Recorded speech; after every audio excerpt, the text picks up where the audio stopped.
Hello everyone, welcome back to another book review. So today I'm reviewing Warbreaker by Brandon Sanderson. I have so much to say about this book. I'm really into the Cosmere at the moment, really liking it. I'm so excited to read Way of Kings this month. If you want to watch my June TBR, I'll leave the link for that. Because like I said in that, I am planning to tackle the Stormlight archive soon, which I'm so excited about because I heard so many good things about it. Probably the most popular fantasy series there is right now. Brandon Sanderson's scope and the things he's planned are just insane. This man is ambitious and, you can tell he's putting everything he has into this universe of stories he has. So I'm just really excited for all of it. So for those of you who don't know, I've been reading the Cosmere lately and I've been kind of reading it in chronological order because at the moment I'm loving Brandon Sanderson. I'm loving the Cosmere. The man is a genius. Like, if you haven't watched any of his videos or his live streams, and if you're an aspiring author like I am, honestly, just watch his videos. He's so smart. The man is so intelligent. Like, he gives great advice. This man's planned 36 novels in the Cosmere, so he's prepared. He's going to deliver. He's one of the most consistent writers I've been reading right now. So if you haven't read him already, even before this review starts, I definitely recommend checking him out. But anyway,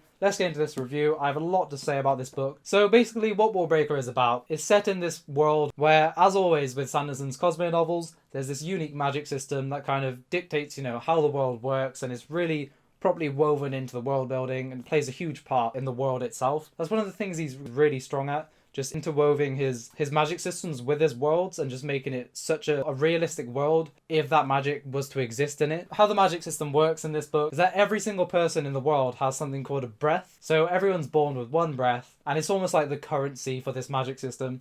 I don't want to go too much into it because some of the fun of really delving into these Sanderson magic systems is kind of learning more about them as you go through the book. I will say that you can take these breaths from other people, but you can't do it by force. So although people can have more than one breath, they can only do it if the other person gives it voluntarily. That still means they can torture people to get from them. So it has quite an interesting spin to it because it's almost like feeding off of other people for your own benefit. So it adds a moral aspect to the magic system whilst also making it interesting because you can't just steal it from them. They actually have to give it to you themselves. What this breath allows you to do is there's a few different things it can allow you to do actually. There's things called heightenings. So when you get a certain amount of breath, you reach a different heightening and you get different abilities. But one of the main abilities that they can do is they can awaken different inanimate objects. So they can bring their clothing to life and use it in their fights. There's some really cool scenes where they really utilize this, where certain characters can use their clothes to fight for them. And it's really cool to see. Sanderson is amazing at mixing his magic systems in with his fight scenes. All I'm going to say is his books would make amazing films or video games or shows. There could be some really, really cool action scenes from his books. It's so well blended into the emotion of the story, and his systems are just so well designed. Honestly, I could talk about Brandon Sanderson's magic systems all day. I'm probably going to make a video on them because there's just so much to cover there. It's great. But yeah, so that's one of the main abilities that this magic system can do. There's a lot of different terms related to it. But there's this kingdom called Halandren, which is basically the main sort of kingdom in this world. It's surrounded by rainforests, and these rainforests are full of these flowers that are used for dyes. Because another really important part of the magic system is colors. The way that you awaken something is you suck the color out of something and you sort of harness it for your power. The closer the inanimate object resembles a human, the easier it is to reanimate and the less breaths it will take. He just adds these limitations to the magic system, and there's just so much to it, so many different elements. It's quite hard for me to just stand here and explain the magic system to you. There's a lot to it, and that kind of spoils the fun. Like I said, I want you to discover it. But just know that it's based upon things called breaths, awakening, and colors. So Halandren is basically where all these dyes come from. That's how the kingdom made a lot of their money, selling their dyes over the seas and everything. And in this kingdom, there's these people who are seen as gods. These people once lived another life, but then they're said to have died a heroic death and been reborn as these godlike figures. So they look perfect, they're really attractive, and they have nice skin, perfect looking humans. But then in order for them to stay alive, they must be given one breath every week. So because of this, the normal citizens every week, some of them will volunteer to give their breath to these gods to keep them living. And when you lose a breath, you become a drab, but you can live without it. It's just kind of frowned upon, and colors won't seem as vivid to you. And breaths play a huge part into the economy because you can also sell your breath for loads of money. So in Halandren, these gods kind of rule everything. The people worship them. They have servants doing absolutely everything for them. Everywhere they go, servants are carrying things for them. They carry their food, they carry furniture. I found it quite funny. The servants are literally doing everything for them. They don't do anything for themselves. They see everything they dream about as prophecy, and they're also ruled over by someone called the God King, this mysterious man who's thought to have hundreds of thousands of breath. He's incredibly powerful. No one even speaks to him because they're all afraid of what he'll do, and he's really mysterious and really interesting. Meanwhile, in the kingdom of Idris, which is in the mountains, they were once part of the same kingdom. The people up there are really dull, whilst the people of Halandren wear colourful colours on their clothes and they have colourful buildings. They're all really outgoing and colourful and friendly. Whilst Halandren's like this, Idris up in the mountains is very different. They're all very modest people. They don't eat out in restaurants like they do in Halandrin. They wear grey, boring, dull clothing. And they really frown upon the use of like awakening and the use of breath. Their culture is very different. I found this really interesting, like the massive contrast between the two peoples. They hate each other. There's been tension between them for years. The council in Halandrin has always been arguing about going to war with them. They're at like an almost breaking point at this point. And that's where Ciri and Vivenna's characters come into play. They're two princesses of the kingdom of Idris. And years ago, a kind of pact was written where a princess of Idris would have to be married off to the God King over in Halandrin. And Vivenna's kind of been brought up to do this all her life. She's been trained for this. One thing about the royal family is that their hair will change color depending on their emotion. But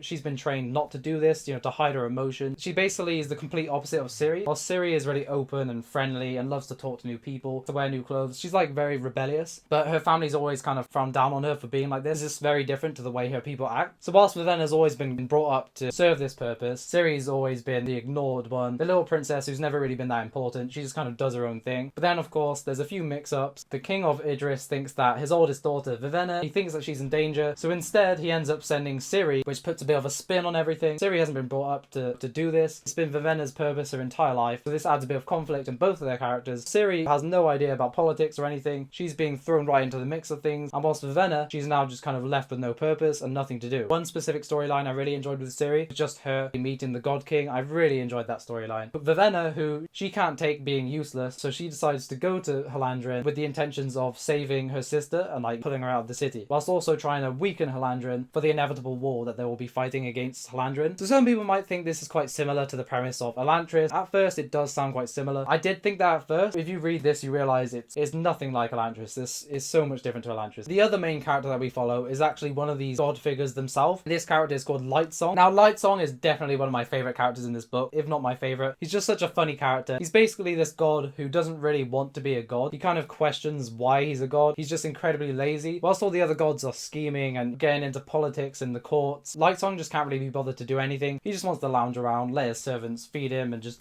do nothing all day. As you kind of read into the story, you find that there's so much more to his character. I actually had a conversation with someone about this book, and I'll leave a link to her channel because she's got some really good videos on her channel. She's also a booktuber. She's called Tammy. She actually told me that she read the whole book imagining Lightsong speaking like Peter Dinklage, the person who played Tyrion Lannister. After she told me this, there was no way I could read it not hearing him, and I realized how perfect it was. He's a very Tyrion-like character. I'm a huge fan of Tyrion's character. I'm a massive fan of Song of Ice and Fire. Tyrion's one of my favourite characters, and I loved Lightsong. He's a great flawed character also. I love a good flawed character because you never want a perfect character. You want them to have flaws. You want space for character development, and I think Lightsong had a really good arc. I really enjoyed his storyline. There's one final POV character, and he's called Vasha. He's kind of this mysterious character. I don't want to get too much into him. If you've read anything else that Sanderson's written, he really likes to kind of unearth these secrets as the story goes on and build up to some finale. People call it the Sanderslange, where basically towards the end, a lot of crazy stuff happens, and loads of reveals are just thrown at you, and loads of stuff, revelation, you're left with your mouth open, you're like, what? Honestly, I can tell you one thing. This book really subverts expectations. I didn't expect it. Because I've read Mistborn, and yeah, sure, there were a few surprises, but I was never like completely surprised by anything. In this book, I can tell you, there were multiple moments where I was actually quite shocked. There was one particular moment where I was like very shocked. I didn't see it coming at all. I think I'll talk about this at the end in the spoiler section. Honestly, this was one of the most shocking moments I've read in a long time. That's one of the main reasons that I think Warbreaker will just stay with me for a while. It actually made me love it so much more, because when a book can like pull on your emotions like that and actually shock you, that's when you know the writer's doing a good job. I loved the characters in this book. A lot of them were really fun, really funny characters. Some of the friendships are great. Denth and Tonkfa, they're one of my favourite duos I've ever read. Some people compare them to the Reveria Chronicles, the friendship in that. I haven't actually read that series myself, so if you read that and you like that kind of buddy sort of friendship, then read Warbreaker because you'll love it. Such quirky characters with great personalities, and as I say in most of my videos, characters is what makes or breaks it for me. One of the most important aspects of a story. I much prefer character-driven stories to plot-driven. I think this is a great mixture of the two, really well woven together. I'm a writer myself. I really like writing good characters. The setting itself, I feel like Sanderson never really expands massively on the world itself, like the world as a whole. He always kind of centers on like a few specific kingdoms, but I think he does this really well.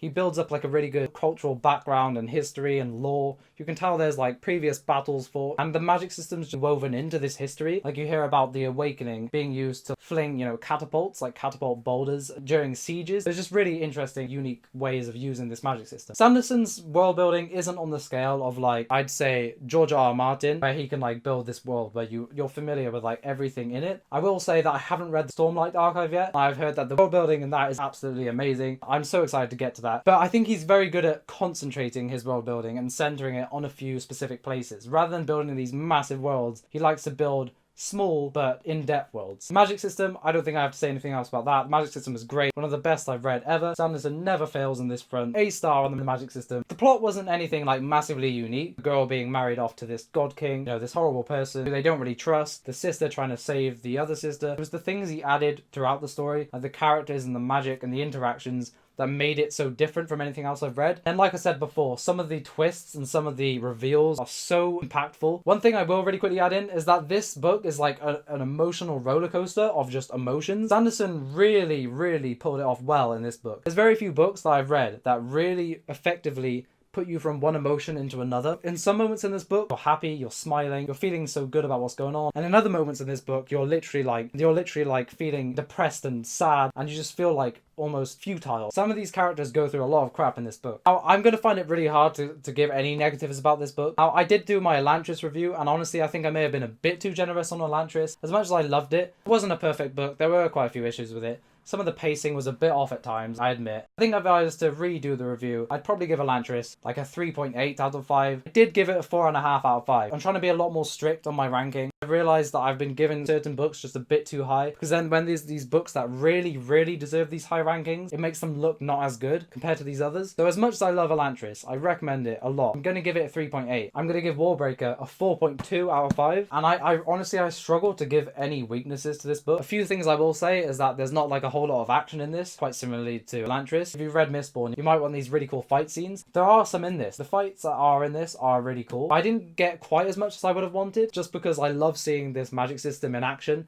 I just really want to see it. It's not that I didn't love the politics. I really enjoyed it. I enjoyed the combination of the action and the magic system so much that I just really wanted to see more. Maybe he'll expand a bit more on that on the second book and include a bit more action. But this is me just digging for negatives now. It just worked really well as a self-contained novel. It is planned to have a sequel because Sanderson planned 36 novels in the Cosmere. He's a madman. He's planned everything. I don't really see where they're going to go with it as a duology. Either way, I'm looking forward to more stories set in this world. And like I said, overall, I'll give this book a 4.2. Really enjoyed Warbreaker. Really recommend it. If you haven't read any Sanderson books yet, I think this man is going to be one of the most influential writers of our time. I think he's going to really change what happens in the future of fantasy. We're in the age of hard magic systems, where people really develop their magic systems and focus a lot on that. I think both soft and hard can work really well, but in a Sanderson novel, you kind of come to expect now. You want these hard magic systems. That's where the man shines, and he's been one of the biggest inspirations for me as a writer. I definitely will be picking up everything this man pumps out from now on. I think that's probably going to be it for the non-spoiler section of this video. I hope this video was useful to you. Thank you very much for watching. If you haven't joined the community Discord yet, please do. It's for readers and writers, anyone interested in books in general. We critique each other's work. People can share their links to their own books, turning into such an amazing community. I'm really enjoying it. At the start of July, we're going to be buddy reading The Lies of Locke Lamora. If you're interested in joining that buddy read, please feel free to join the Discord. There's so much coming in the future, and if you stay in the Discord, you'll be up to date with everything, with my videos, with the novel I'm writing currently, and also my Twitter and Instagram, and all that will be in the description. I'll leave a link to my Elantris review, and excuse my throat, I'm currently basically losing my voice. I've been talking for a while now, and my voice is starting to hurt. Thanks for watching, hope you enjoyed, and I will see you next time. Okay, so huge spoiler incoming. Get the hell out of here right now. Okay, 3, 2, 1. Denth and Tonk, mother far. Denth and Tonk, frickin' far. What the hell? Let me know, without spoiling anything for other people who haven't read the book yet, let me know in the comments, did you see that betrayal coming? Denth and Tonk far betraying Vivenna.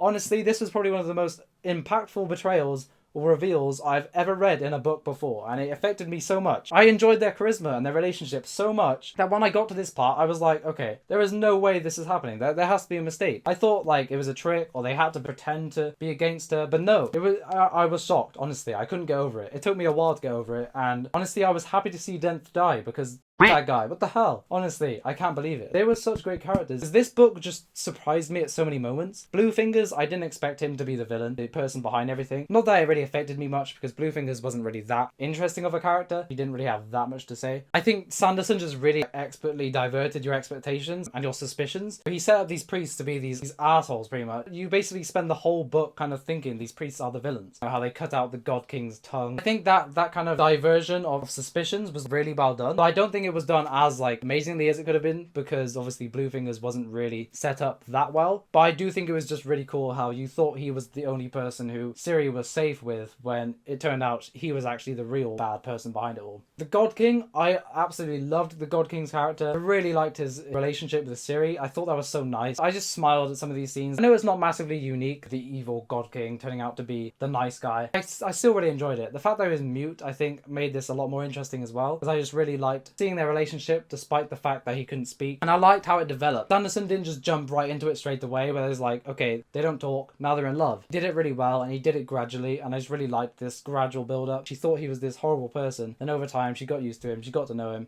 and then, you know, they fall in love. I really liked that. I didn't really like how he got his voice back in the end. I mean, it made a lot of sense, because otherwise he wouldn't have been able to command. But I just really liked him as a mute character. I just really found that interesting. That was one of my favourite things about his character. Oh yeah, that's another shocking moment. I just thought of another really shocking moment. When Blushweaver died, I honestly didn't see that coming either. It's not the fact that she died that I didn't see coming. It was just like the way it happened. Sanderson just wrote it so well. It was just so like out of nowhere. Sanderson's writing style has definitely improved over his books. I remember reading it, and it was just almost like out of nowhere. It was like, oh, okay, she's dead. It's just so effectively done, and I really felt for Lightsong when this happened. Although I do have a few mixed feelings on Lightsong's death. I think it was really good that Lightsong died heroically, giving up his life to save everyone. There wasn't as much focus on his death as I kind of would have liked, because I really loved his character. I would have liked a bit more of an emotional death, I guess. I guess that's just me wanting more of a dramatic scene. I don't know, I just wanted a bit more there. But I still loved it. The Vasher, I actually really liked Vasher's character. Again, that is a little bit of a trope, you know, Vasher turning out to be the good guy, I guess. But I did like his character. I think he was quite flawed, and I liked that about him. I liked his relationship with Vivenna, and I did like his showdown with Denth at the end, and I'm glad that he, you know, killed Denth. Goddamn Denth. How could he do that to us?